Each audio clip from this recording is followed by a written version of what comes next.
อนอบน้อมต่อพระรัตนตรัยแก้วเจ้าสามประการน้อมเอาคุณพระพุทธเจ้าคุณพระธรรมเจ้าคุณพระสังฆเจ้าคุณพระอรหันตเจ้าอริยสงฆ์เจ้าจุตนจุองค์ ได้เมตตาแผ่ปารมีมาปกเก่าเกษาปกห่มรักษาครูบาอาจารย์พระมหาเถระพระเถรานุเถระเพื่อนสหธรรมิกสหพรหมจารีทุกรูปทุกองค์ปกห่มรักษาศรัทธาสาธุชนคนดีโยมพ่อโยมแม่โยมพี่โยมน้องทั้งหลายที่ติดตามรับฟังรายการสารธรรมยามค่ำตั้งสถานีวิทยุเพื่อพระพุทธศาสนาคลื่นสีขาวเพื่อชาวประชาวัดบรรพตสถิตซึ่งออกอากาศจากอาคารเลขที่383หมู่ที่7ตำบลพิชัยอำเภอเมืองจังหวัดลำปางในเมตตาบารมีของท่านอาจารย์พระมหานพดลสุวรรณเมธีผู้อำนวยการเจ้าของสถานีที่ได้มีสมณะเมตตาก่อตั้งสถานีธรรมะขึ้นมาร่วมกระจายเสียงออกอากาศไปกับคลื่นสีขาวเพื่อชาวประชาซึ่งเป็นเครือข่ายสายบุญที่จัดรายการธรรมะมาเมินนานแล้วมีครูบาอาจารย์พระสงฆ์องค์สังฆเจ้าที่จัดรายการธรรมะอยู่เยอะในเครือข่ายหนึ่งเนาะจ้ะ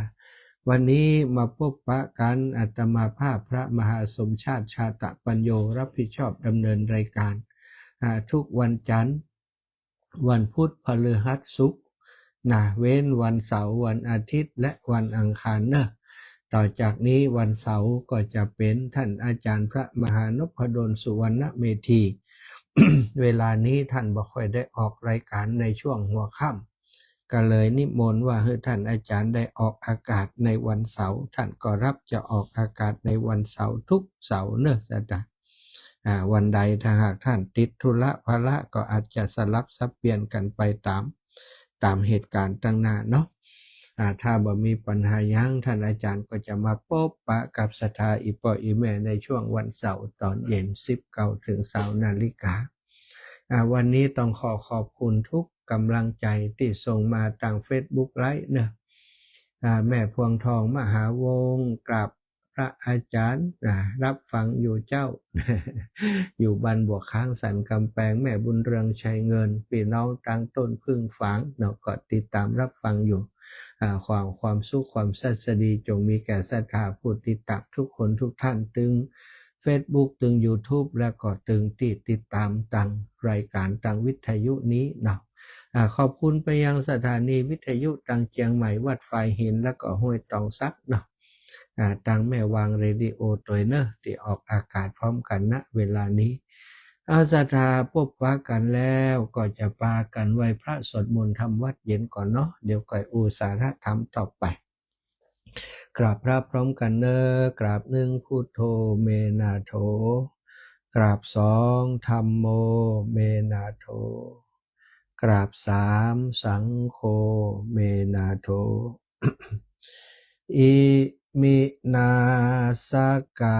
ระนะพุทธังอภิปูชยามิ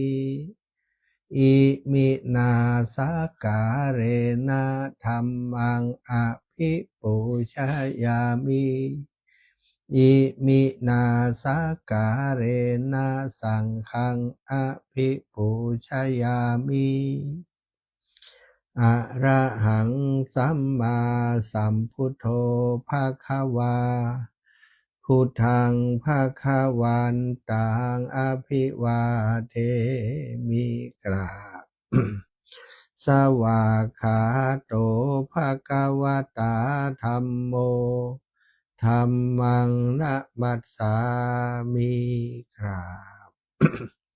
สุปฏิปันโนภะคะวะโตสาวกสังโฆสังฆังนะมามิกราบ นะโมตัสสะภะคะวะโตอะระหะโตสัมมาสัมพุทธัสสะนะโมตัสสะภะคะวะโตอะระหะโตสัมมาสัมพุทธัสสะนะโมตัสสะภะคะวะโตอะระหะโตสัมมาสัมพุทธัสสะพุทธังสารนังกัจฉามิธัมมังสารนังกัจฉามิสังฆังสารนังกัจฉามิตุติยัมปิพุทธังสารนังกัจฉามิตุติยัมปิธัมมังสารนังกัจฉามิ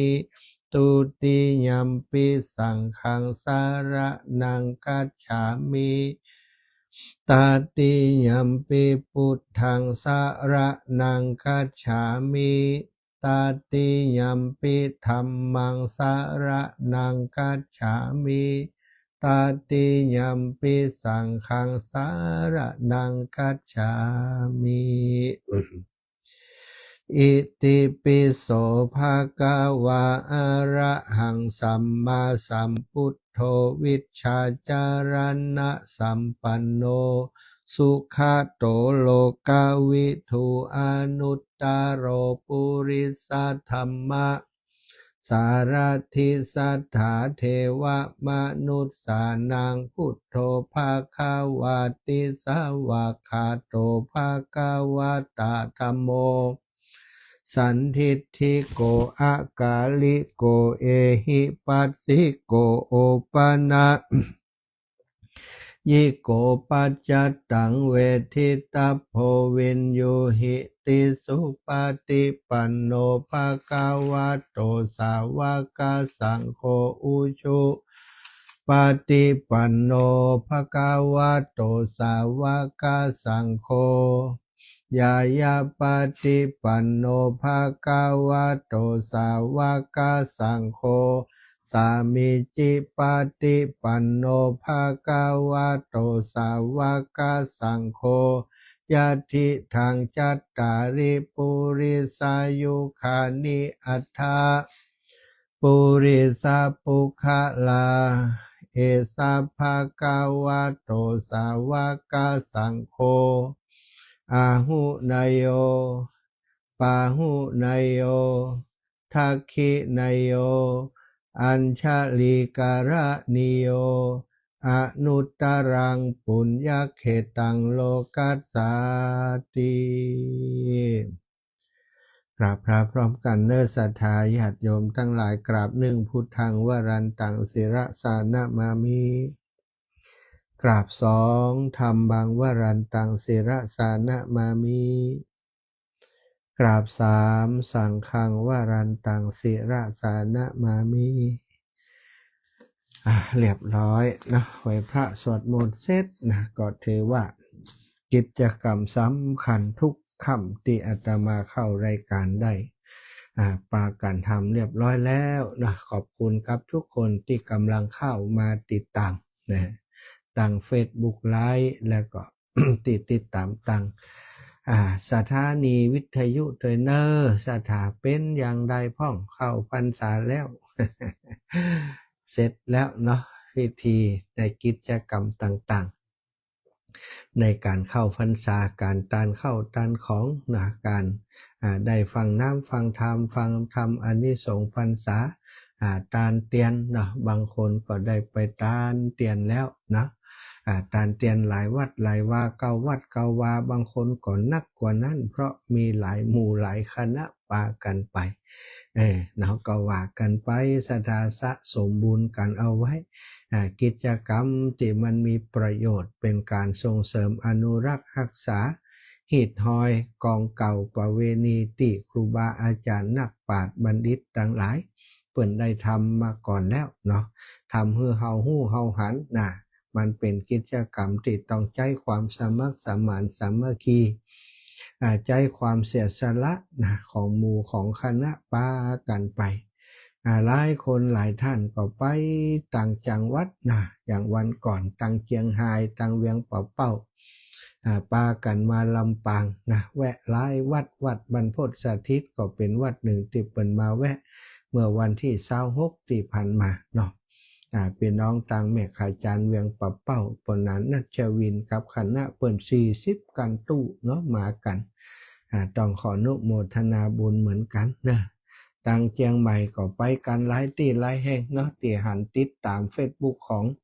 ญาติโยมที่รู้จักมักคุ้นกันโอ้วันนี้ไป9 วัด ไปหันไปนี่กันนะหลายคนตะวานี้เปิ่นตะวาวันซืนก็ลงภาพกิจกรรมที่เปิ่นได้ไปทำบุญตักบาตรนะวันเข้าพรรษาที่วัดไกลบ้านที่วัด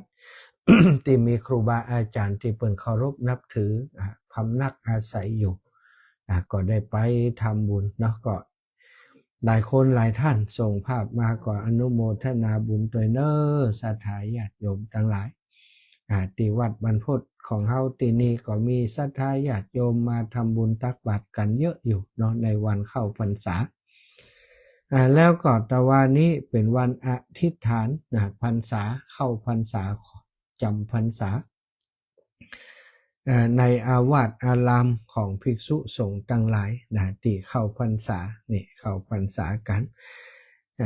ที่วัดบรรพตสาธิตตะวาก็มีกิจกรรมนี้นำโดยท่านอาจารย์ใหญ่พระมหานพดลสุวรรณเมธีและพระสงฆ์ที่อยู่จำพรรษา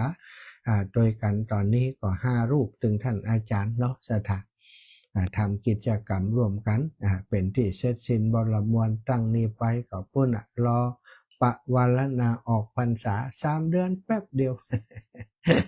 ออกพรรษากรรมเจ้าก็จะได้ทำกิจกรรมอย่างหลายๆอย่างเนาะโดยเฉพาะเรื่องของการเรื่องของกฐินออกพรรษาแล้วก็กฐินยาวไปเลยสถาเป็นเวลา1 เดือนนะออกพรรษานี่งานเยอะนะสถาเพราะว่าหลังจากกฐินแล้วก็จะมีปอยหลวงงานประหลัดชาทานเพลิงศพกลางงานปอยหลวงบรรทันบรรณีวัดนั้นวัดนี้ที่เปิ่นก่อร่างสร้างแปลงต่างๆเนาะก็จะเป็นช่วงปลายปีฝนบ่มีแล้วก็จะเป็นกิจกรรม ทำบุญอีกรูปแบบหนึ่งก็ว่ากันไปนะเป็นชาวพุทธก็สังสมปุญญาบารมีไปเรื่อยๆศรัทธาวันนี้ก็จะนำสารธรรมมาสนทนามามาจากาบศรัทธาอีพ่ออีแม่ทั้งหลายถ้าจะถามว่าหมู่เฮาเจ้าข้าทั้งหลายที่นั่งฟังธรรมอยู่นี้มีไผที่บ่เคยมีความรู้สึกบ่สบายใจพ่อง บ่เคยมีความรู้สึกบ่สบายใจเลยนะมีแต่สบายใจมีแต่สุขใจอย่างเดียวตั้งแต่เกิดมาฮอดวันนี้นะถ้าถามอย่างนี้คงมีไผยกมือแล้วศรัทธาตึงเปิ่นตึงตัวเนาะตึงอาตมาภาพก็เคยมีความบ่สบายใจแม้ทุกวันนี้บางครั้งบางทีนะอยู่ดีๆก็มันรู้สึกอย่างไรบ่ค่อยม่วนใจบ่ค่อยสบายใจเอกเนาะศรัทธาญาติโยมก็เป็นเรื่องธรรมดาเนาะของชีวิตของมนุษย์เราทั้งหลายโดยเฉพาะคนที่มีความรับผิดชอบสูงนะมีเรื่องราวฮือคิดอย่างนักก็มักจะมีความบ่สบายใจบ่อยเนาะสถานความบ่สบายใจนะบางทีบ่ต้องมีใครมาเนี่ยอย่างฮือนะมันก็บ่สบายใจขึ้นมาเฉยๆบางเทื่อก็นึกถึงกรรมเก่าคนที่เปิ้นเคยว่าเคยด่าเฮานั้นเนาะเรื่องเก่าก็บ่สบายใจแล้วคิดถึงนะนึกถึงชื่อหมอนั่นขึ้นมานึกเหตุการณ์อันนั้นขึ้นมาเรื่องโน้นเรื่องนี้เรื่องนั้นนึกถึงเรื่องราวต่างๆวนไปเวียนมานึกถึงกรรมของคนที่เคยเคยว่าเคยด่าเคยพาดพิงเฮาเนี่ยนึกไปแล้วก็สบายใจซะได้ ไปปะคนชื่อเหมือนกันครับหมอนั่นเนี่ยก็นึกถึงหมอนั่นแถมนะก็บ่สบายใจนะอันนี้ ทางที่จริงๆแล้วคนที่ว่าเฮาคนที่ด่าเฮาแล้วมันอาจจะลืมไปตั้งนานแล้วมันจำยังบ่ได้แล้วมันลืมไปแล้วหรือว่าดีบ่ดี มันก็ตายไปแล้วเนี่ยแต่เฮาก็ยังจำคำที่เขาด่ามาทำให้ตัวเก่าช้ำใจอยู่อีกมีคุณโยมคนหนึ่งเคยอู้ถึงเปิ้นหลายครั้งนะอู้ถึงในลักษณะที่เป็นตัวอย่างหนึ่งที่เปิ้นบอกว่าเปิ้นนอนเหมือนหลับแล้วก็ถามว่าทำไมถึงนอนเหมือนหลับเปิ้นก็บอกว่ามันนึกถึงคำอู้ของคนคนหนึ่งในเหตุการณ์หนึ่งนะรู้สึกว่าจะเป็นตำรวจเนี่ยเนาะจับใบขับขี่เปิ้นดึงใบขับขี่จากตีนจากมือทั้งที่เปิ้นบ่ผิดอย่างสักอย่างขอดูใบขับขี่เปิ้นก็ว่าดูแย่หยังผมบ่ได้ทำผิดอะไรหยังก็เอาบอกคือเอามาก็เอามาแหละเนี่ยเปิ้นก็บอกว่าต้องแจ้งข้อหาก่อนค่ะผมมีความผิดหยังนะผมก็ขับรถมาถูกต้องดูแล้วก็รถลาผมก็ถูกต้องหมดนี่นะทะเบียนอย่างต่างๆผมก็มีว่าเที่ยวนี้ผมมีความผิดหยังตำรวจคนนั้นก็อู้กันอยู่หันเบิ่นและแหมตำรวจแหมคนมาดึงใบขับขี่จากที่มือที่แกกำอยู่ออกไปแล้วก็ด่าบริพาทกันหลายอย่างแกก็โดยเข้าไปในป้อมตำรวจคนนั้นก็ฮื้อข้อหาอย่างว่าสดาอาตมาจำมาได้นะฮื้อข้อหาอย่างแกสักอย่างเนี่ยแกบอกว่าการกระทำของตำรวจคนนั้นเนี่ยผมนึกแล้วมันตึงแบบบ่สบายใจอาจารย์วันนั้นพอจะได้ยิงกันแล้วอะแล้วทีนี้ตกมาคืนมาทุกคืนเลยนะอาตมาเคยเล่าไปแล้วทุกคืนแล้วแกจะต้องนึกถึงคนเนี้ยแล้วก็จะนึกซ้ำไปซ้ำมานึกซ้ำไปซ้ำมาก่อนนอนบ่หลับนอนบ่หลับอาตมามีลูกแกมาตัวก็ถามว่าเรื่องนี้มันเกิดขึ้นเมินอะไรยังแกก็ว่าบ่เมินจะได้นะลูกก็ว่าบ่เมินจะได้ตั้งแต่ผมน้อยๆพุ่นแล้วอาจารย์ว่าก็ตอนที่ปะกันนี้ลูกของแกนี่ก็อายุประมาณ30ปลายแล้วแสดงว่าสิ่งที่คนที่แกไม่พอใจเหตุการณ์นั้นนี่มันตามรบกวนมาแกมาเป็น30-40 ปีอีพ่ออีแม่ทั้งหลายนะก็เป็นเรื่องที่แต่ละคนก็เหมือนกันเนาะบางคนจะให้อภัยแล้วก็ลืมไปแล้วอาตมาถามแกว่าแล้วก็ตอนนี้หมอนั่นมาอยู่นะมันตายไปแล้วมันตายไปแล้วนี่เฮายังเอากรรมของมันเอาเหตุการณ์นั้นเอามาทรมานตัวเก่าอยู่อันนี้ก็ถือว่าเป็นกรรมอย่างหนึ่งของคนที่เปิ่นคิดนั่นน่ะเนาะท่านตาก็บ่ฮู้จะแยกอย่างไรให้เปิ่นปลงให้เปิ่นวางได้บอกว่าก็ได้อู้เปิ่นไปว่ามันต้องเมตตาต่อตัวเองก่อนเนาะอีปอยเนาะอันเนี้ยพอเฮาคิดถึงเรื่องนี้เฮาก็มีความสุขเฮาทุกข์ใจทุกวันน่ะทั้งเหตุการณ์มันผ่านไปแต่บอกว่าตอนนี้เฮาทำให้ตัวเก่าทุกข์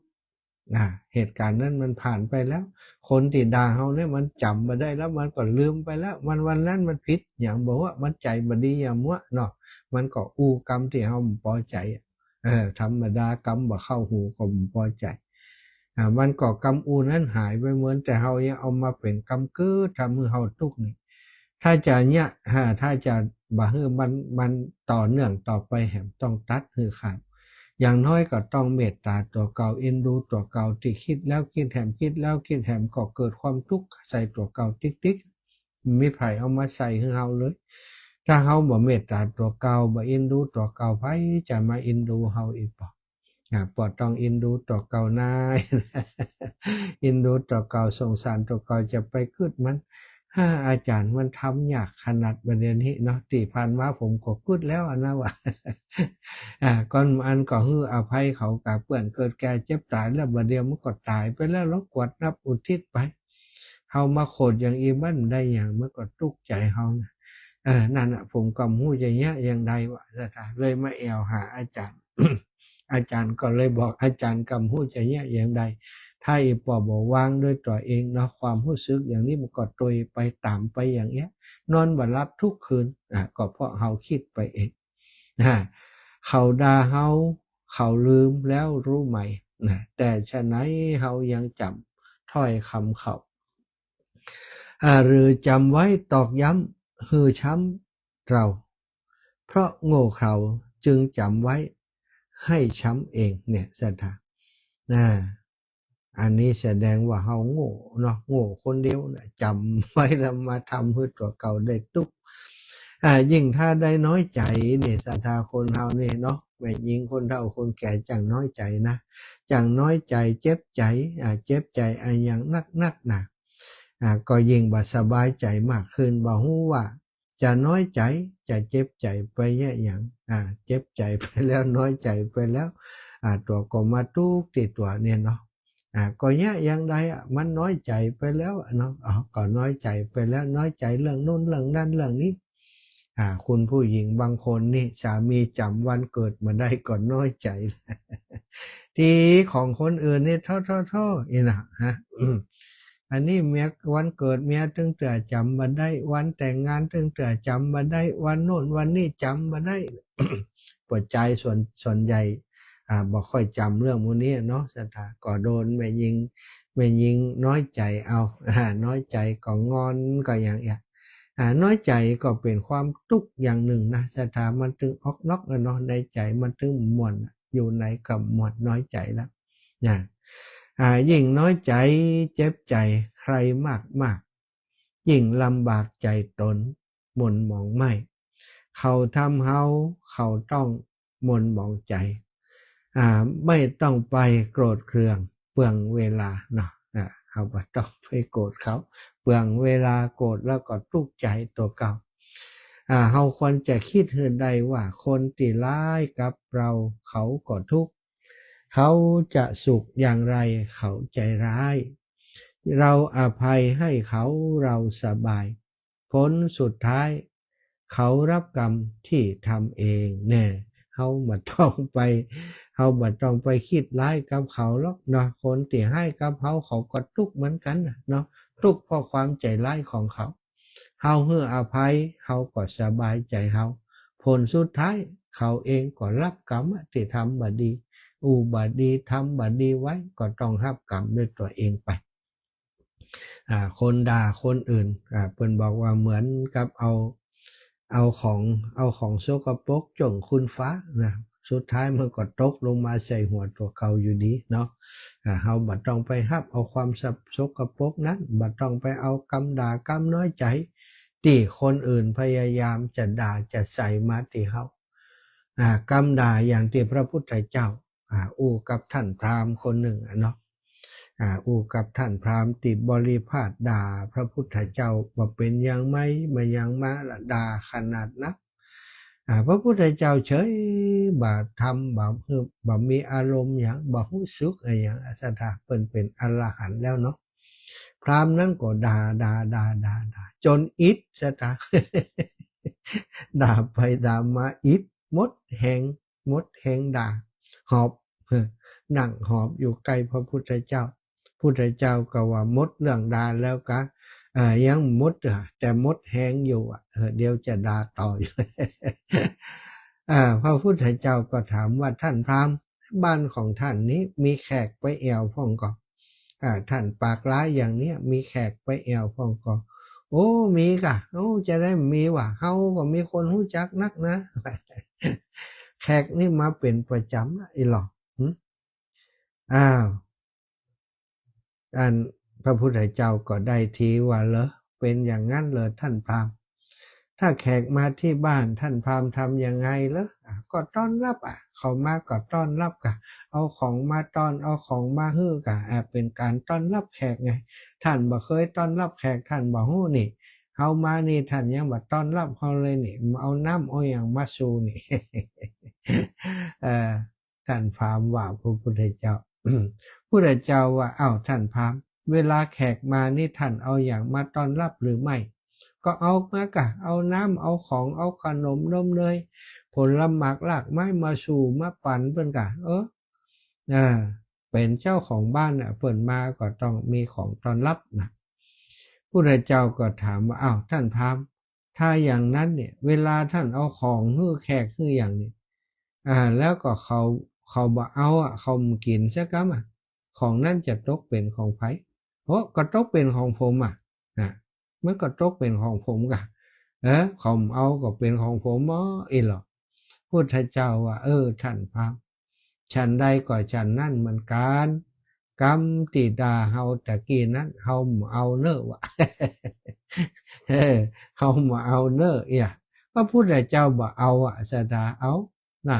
ในเมื่อพระพุทธเจ้าบ่เอาหรือว่าเฮาด่าไผถ้าเขาบ่เอาเนี่ยมันก็ตกเป็นของเฮามันก็เหมือนกับว่าเฮาด่าต่อกรรมแต่ตรงกันข้ามถ้าเขาด่าเฮาก็โมโหด่าตอบไปจันพระยอมกัลยาณโนว่าคนที่ด่าตอบนั่นเนาะคนด่านั่นโง่อยู่แล้วเนี่ยคนด่าตอบซ้ำโง่กว่าเนาะในธรรมก็ว่าอย่างอันนะอย่าด่าตอบอย่าด่าตอบอย่าโต้ตอบคนติดด่าคนด่าส่วนใหญ่ก็มีความโมโหโกธาเนาะติดด่าอันนั้นนะด่าใจอารมณ์ในการด่าแต่ถ้าเปิ้นสอนผู้รักผู้ใหญ่ครูบาอาจารย์เปิ้นสั่งสอนเปิ้นชี้นำแนะนำอันนั้นก็ต้องเข้าใจว่าบางเตื้ออาจจะใจกำอูเหมือนกับกำด่าแต่เป็นการตักเตือนเป็นการแนะนำเป็นการกระตุ้นให้เฮานั่นได้จำเหตุการณ์จำสิ่งนั้นให้ดีอันนั้นก็บ่ควรที่จะโกรธบางคนนี่โกรธครูบาอาจารย์โกรธพ่อโกรธแม่แต่เปิ้นตักเตือนเฮาอันนั้นก็ลำบากแล้วบ่ได้บุญบ่ได้กุศลเนาะบางคนนี่ไปโกรธไปเกลียดไปน้อยใจที่กับลูกคนอื่นยังว่ากับเฮานะก็ตัวลึกเปิ้นจะสอนตัวเนาะนั่น จะถามคนที่ให้กับเฮาที่บ่ดีแต่นั้นเฮาก็ต้องไปใส่ใจไปสนใจมันด่าเฮามาเฮาก็ต้องรับมันปล่อยไปตกเป็นของมันหั่นคนใจร้ายคนมักว่าร้ายคนมักติเตียนคนอื่นบางคนก็ใจหาดีอย่างแต่ว่าติคนอื่นว่าคนอื่นนี่กะ อันนั้นยิ่งต้องไปสนใจเนาะการรู้จักใจปัญญาพิจารณาคือรู้จักคิดหรือว่าที่พระเปิ้นว่าคิดเป็นสถาคิดเป็นก็เย็นสบายอย่างหลวงพ่อเกษมว่าเนาะทางภาษาพระเปิ้นเรียกว่าโยนิโสมนสิการทำในใจด้วยความแยบคายฟังกรรมอูเปิ้นว่าเปิ้นยั้งเปิ้นด่าเปิ้นยั้งพิจารณาโดยแยบคายโดยใจปัญญารู้สึกจะทำให้รู้สึกผ่อนคลายเบาสบายบ่ต้องไปซีเรียสบ่ต้องไปเครียดกับกรรมอูของคนอื่นบ่นักอกนักใจกับเรื่องใดๆเช่นนึกถึงอย่างนึกถึงเรื่องของความแก่เนี่ยเนาะนึกถึงเรื่องของความแก่ทุกคนก็แก่ก็เจ็บก็ตายเหมือนกันจะมาด่ามาว่ากันอย่างเนาะคนที่ด่าที่ว่านั่นเขาก็ทุกข์ใจเฮาบ่ต้องไปรับมาอย่างอีกเป็นต้นเนาะพูดถึงความแก่สถาบางคน เรียกพี่ได้ไหมเนาะเพราะเปิ้นว่าลุงว่าตานี่โคตร มีก็จ๊ะเนาะคนเปิ้นว่าห้องลุงห้องตานี่ห้องมาดีกว่าบะไอ้หรอโคตรเปิ้นว่า เปิ้นว่าแกนี่โคตรนะความจริงนี่เปิ้นบอกว่าเฮาแก่นี่เปิ้นห้องลุงห้องตานี่ดีแล้วเปิ้นนับถือเนาะจะไปโกรธนี่ยังบางคนเปิ้นว่าแกจะรู้สึกเสียใจหรือพลานโกรธเขาไปเลยก็มีแต่ถ้าไผมาบอกว่าอายุยืนหนุ่มอยู่ อายุกับใบหน้ามันบ่เปิงกันนะหน้าตาสีหนุ่มอยู่อีหรอกถ้าอย่างนี่ชอบชอบที่เปิ้นว่าบ่แก่มันจะเป็นไปได้ด้วยกันอย่างใดสถาแท้ที่จริงถ้ามีไผมาบอกว่าแก่แล้วนะควรจะขอบใจที่เขามาเตือนบ่ให้ลืมตัวบ่ควรเสียใจหรือไปโกรธเขาอย่างโพธิสัตว์เจ้าเสวยพระชาติเป็นมหากษัตริย์เป็นเจ้าจักรพรรดินะสถาสั่งตอนนั้นคนเปิ่นมีอายุ100,000 ปีเนาะ100,000 ปีว่าเดี๋ยวนี้เฮา100 ปีเนี่ยก็40,000อันละนะเนาะอันนั้นคนอายุ100,000 ปีนะสถาเปิ้นอายุ100,000 ปีแต่เปิ้นยังเป็นผู้ที่มีความบ่ประมาทอยู่แบบบริบูรณ์พระราชาสั่งงานนายช่างกันระบกผู้ที่ปลงผม ปงพระเกศาโกนพระมัตสุของพระองค์ปงผมตัดผมมิตรนะช่างตัดผมประจำตัวประจำพระองค์บอกว่าช่างตัดช่างกันระบบถ้าเธอเมื่อใดถ้าเธอหันงอกบนหัวของฉันนี้เพียง1 เส้นก็ขอให้ได้บอกกับเขาเนอะว่า ขออยู่กันมาเนาะจาก100 ปีเป็น1,000 ปีเป็น10,000 ปีเป็นหมื่นหลายหมื่นปีแล้วก็วันหนึ่งช่างตัดผมนี่ก็ลกงอกด้วยลกผมขนด้วยหนอสะทา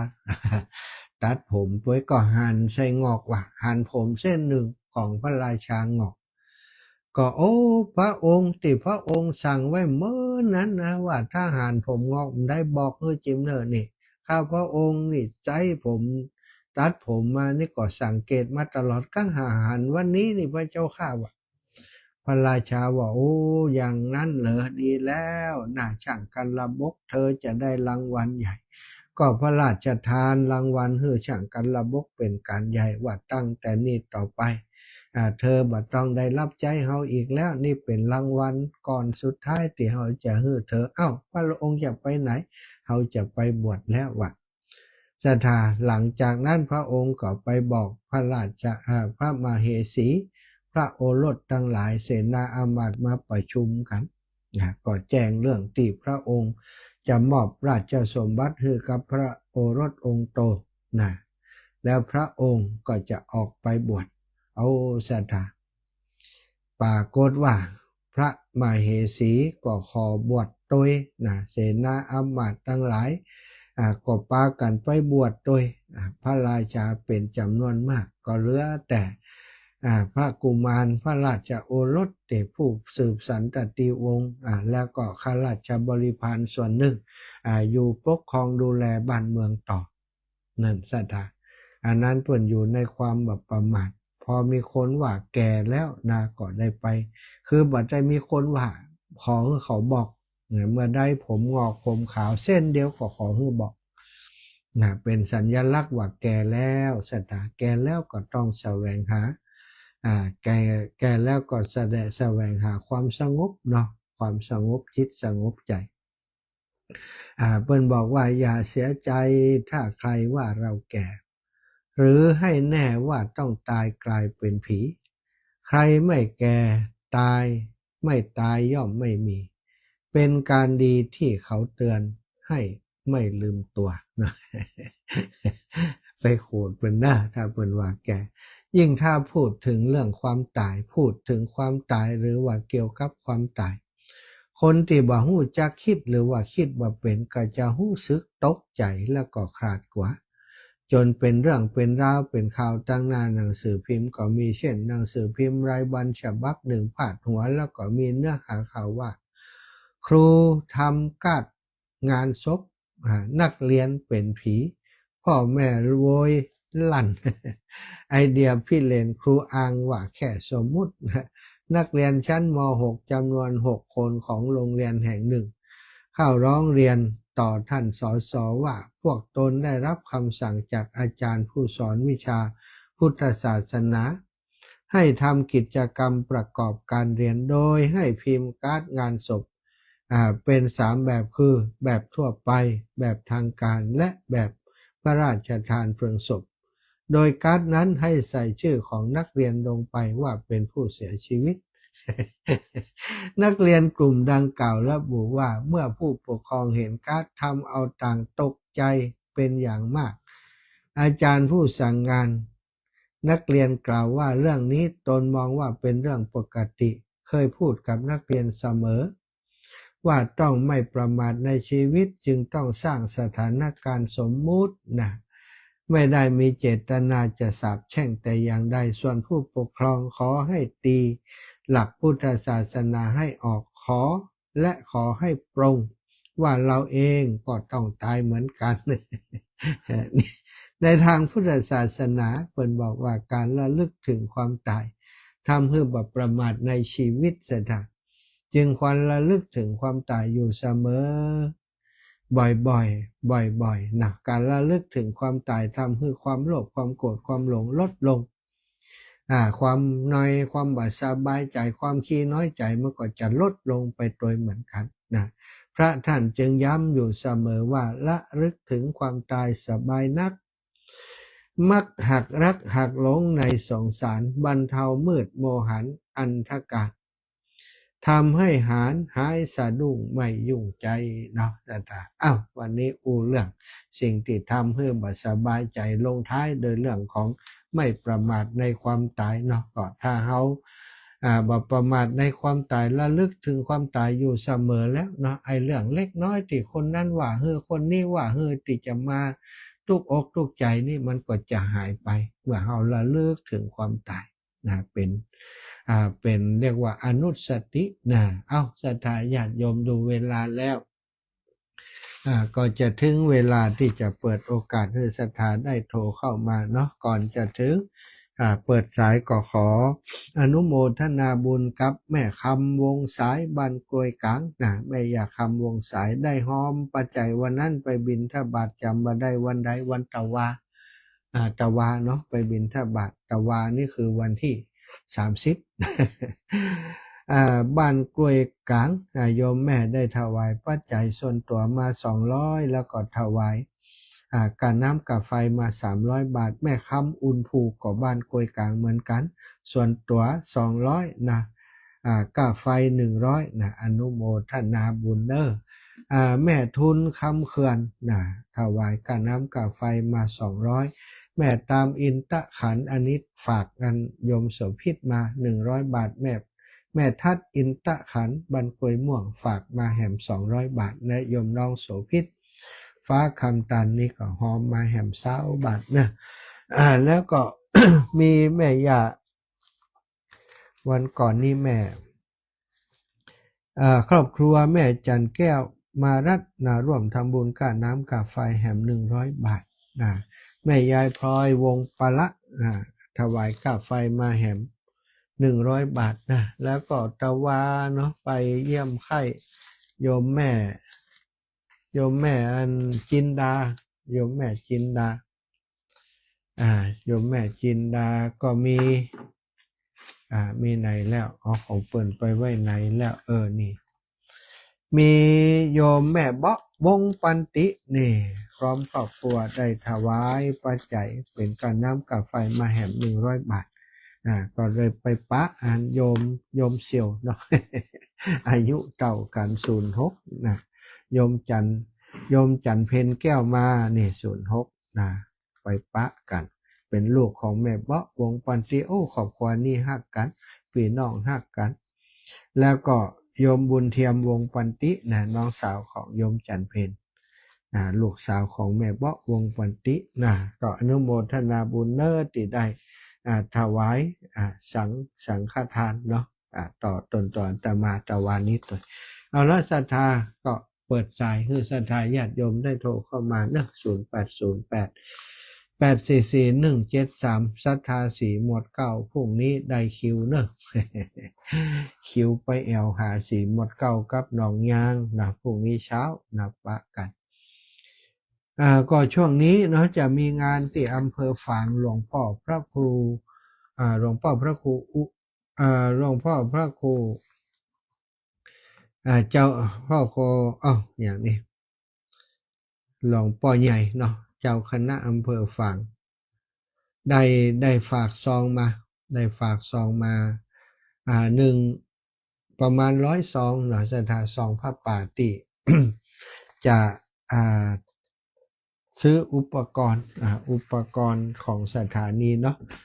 อุปกรณ์เครื่องส่งของสถานีวิทยุคณะสงฆ์วัดพระพุทธบาทอุดมน้ำบ่อสาวาจะทำการทอดพระป่าในวันที่12เปิ่นหลวงพ่อพระครูสุจิตตานุรักษ์ได้เมตตาส่งซองมาให้100ซองนี่ก็จะเอาไปแบ่งปันศรัทธาตังบันฝ่อนตังบันปงใต้นะตังบันน้ำโจป่าจ้ำนะ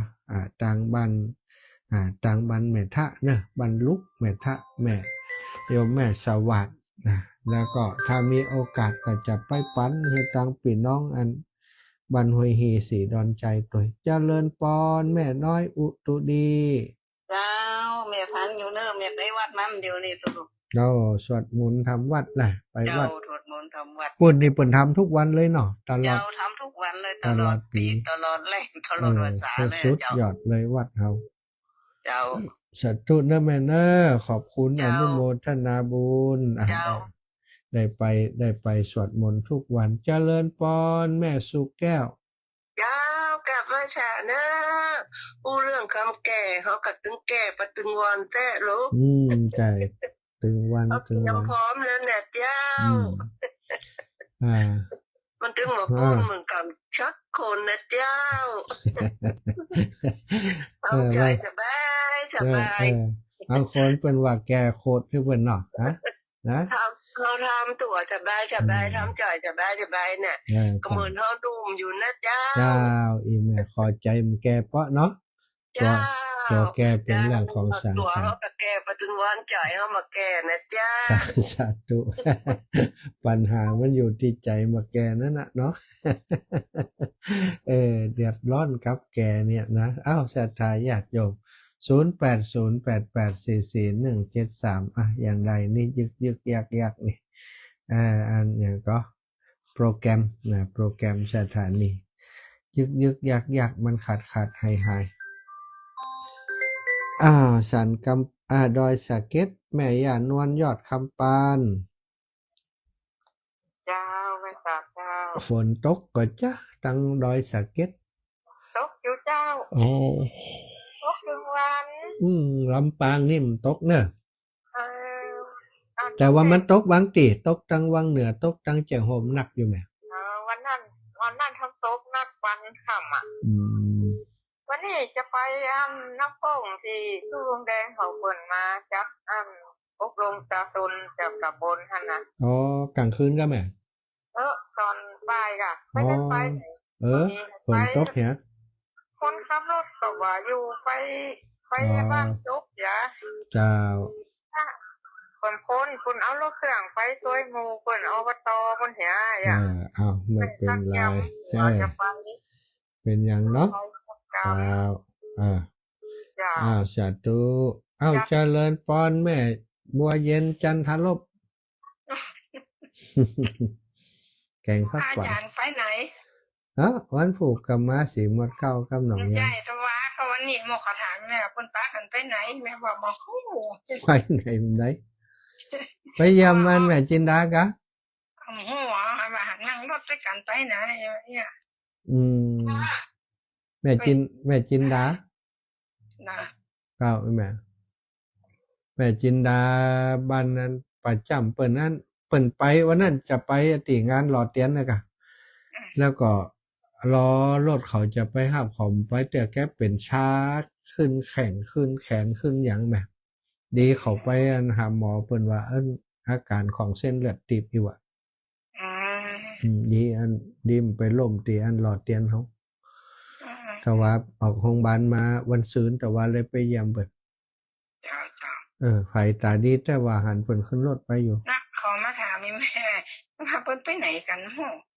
บอกโหเปิ้นอยู่จังไหนเปิ้นมาถึงจะคืน3 ทุ่มแล้วเปิ้นมาโหจ้า เจ้า ผูกจะไปไหมสาธุเด้อ เจ้าสาธุเจ้า โยมแม่บัวเย็นจันทบ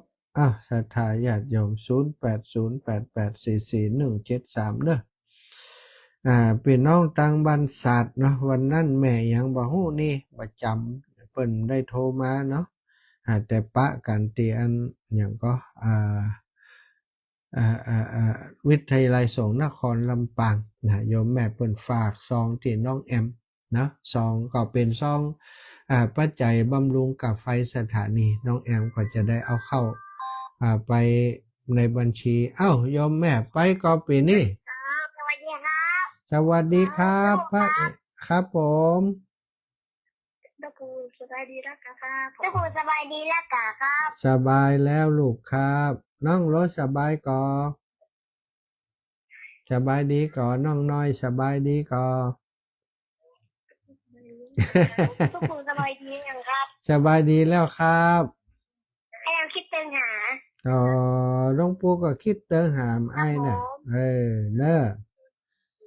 พยายามคิดจังหาเจ้าปู่ ครับผมขอบคุณเด้อขอบคุณแม่ย่าโดย คิดจังหาเจ้าปู่ครับคิด อื จัง ม หาเจ้าปู่ครับ ครับผม อยู่ดีมีสุขเนอะวันหน้าจะไปแอวหา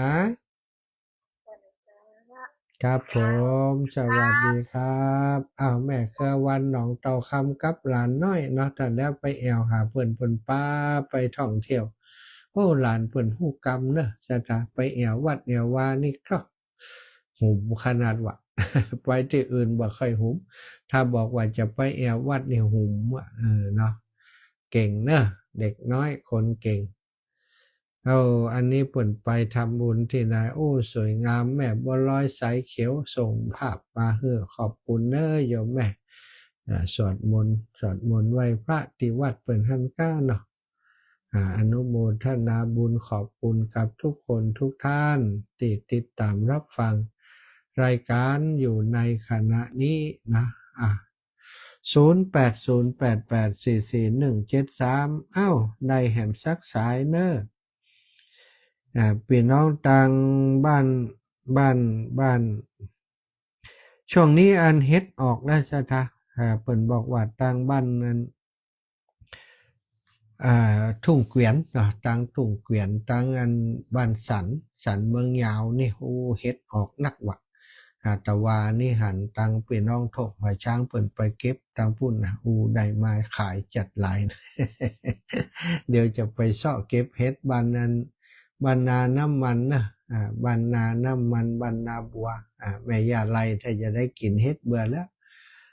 ศรัทธาพี่น้องบ้านแม่เลียงแม่แก้วสบายดีก่อแม่แก้วบ้านแม่เลียงนี่บัดได้โทรหากันเมื่นแล้วเนาะเอาซองเดียวเนอปอเนอสาธุเจ้าศรัทธาญาติโยมพี่น้องตังเชียงใหม่เนาะเชียงใหม่ก็ฟังกันเยอะๆเอาละเนาะเวลาตอนนี้57 นาที 19:57 นาทีก็ต้องขอบคุณทุกคนที่ติดตามรับฟังรายการทาง Facebook ทางไลน์ทางไลฟ์สดนะทางสถานีวิทยุตัวพี่น้องดอยหล่อแม่ฟองจันทร์ขาหายดีพ่องยังมันก็หายจิ๊บๆนะเจ้าเดินได้อยู่ก็แล้วไม่ล่ะเดินได้อยู่ เดิน เนาะ ได้เจ้าแต่ถ้าเดินนั่งหน้ากับมันปวดระวังหน่อยขี่รถเนอะมันแบบค่อยได้ขี่ไปไหนขี่แต่มันในบ้านอยู่ได้เจ้าช่วงนี้มันลงลำไยเจ้าเจ็บจากลำไยก็เพี้ยวใบเพี้ยวปูเพี้ยวเกาเป็นเกามันอยากเนาะก็เจ็บไปได้เจ็บไปบุญรักษาจ้าบุญเวลาหมดเวลาขอนำรายการจากลาไปก่อนเนอะศรัทธาญาติโยมทั้งหลายจัตตาโรธรรมาวทันติอายุวันโนสุขังภะลัง